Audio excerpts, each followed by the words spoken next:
On se retrouve dans cette vidéo pour découvrir un peu plus ce que nous dit Thalès, et en particulier son théorème. J'ai donc repris les deux triangles semblables que l'on a déjà vus, qui sont réunis en un seul point A. Donc j'ai pris cette configuration classique, puisque la configuration dite en papillon, donc je vous la remontre, c'est celle-ci, elle est étudiée en troisième. Le théorème, lui, sera identique, c'est juste qu'on y va palier par palier. Donc, j'ai le point B qui appartient au segment AD, j'ai le point C qui appartient au segment AE.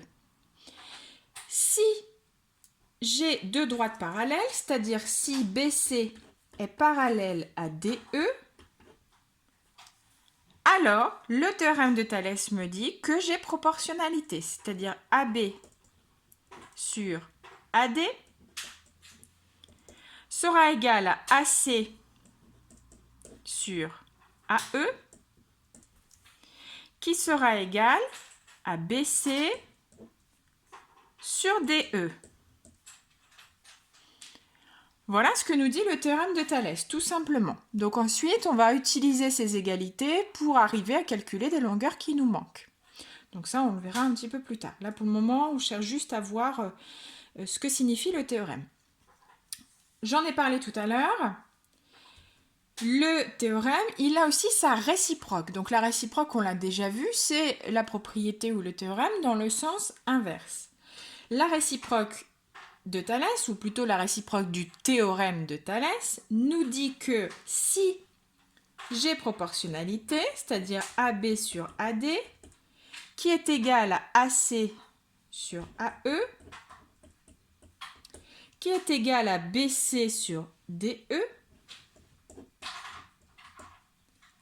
alors mes droites sont parallèles, c'est-à-dire BC parallèle à DE.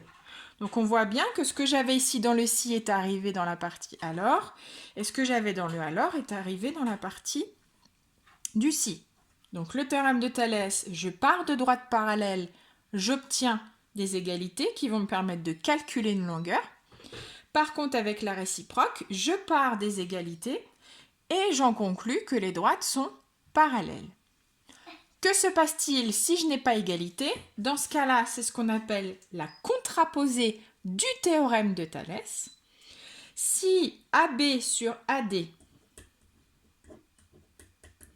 est différent de AC sur AE, alors dans ce cas-là, mes droites BC et DE ne sont pas parallèles. Voilà, donc si j'ai égalité, j'ai parallèle. Si je n'ai pas d'égalité, je n'ai pas de droite parallèle. Voilà, alors une petite aide ici. Lorsque l'on fait donc les rapports, il faut bien partir du sommet où en réalité c'est là où j'avais deux épingles, souvenez-vous, enfin deux attaches parisiennes. Je vais les ressortir, hop, celle-là je l'avais attachée pour éviter que ça bouge de trop. Voilà, donc j'avais ce triangle-là au départ, celui-ci, d'accord? Et donc je les ai réunis ici. Donc c'est-à-dire que j'ai un sommet qui est, enfin j'ai deux sommets qui sont identiques, donc j'ai un sommet commun. On part de ce sommet commun pour faire les rapports. A, B, A, D, A, C, A, E. Et ensuite, ce sont les deux droites qui sont parallèles qui me permettent d'avoir le rapport. Bien faire attention aussi de garder dans le même sens, de ne pas inverser. C'est souvent, on a tendance à inverser en cours de route, enfin on a ce risque-là. Là, je fais bien le petit sur le grand, le petit sur le grand. Je peux aussi faire l'inverse, le grand sur le petit, ça ne pose pas de problème. Par contre, il faut que je m'y tienne jusqu'au bout. Grande sur petite, grande sur petite, grande sur petite. Moi, je suis partie dans l'autre sens, petite sur grande, petite sur grande, petite sur grande.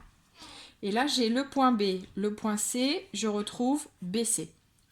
Le point D, le point E, je retrouve DE.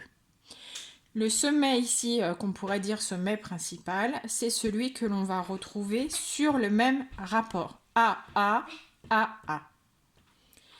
Voilà, et j'espère avoir été claire. À vous de jouer!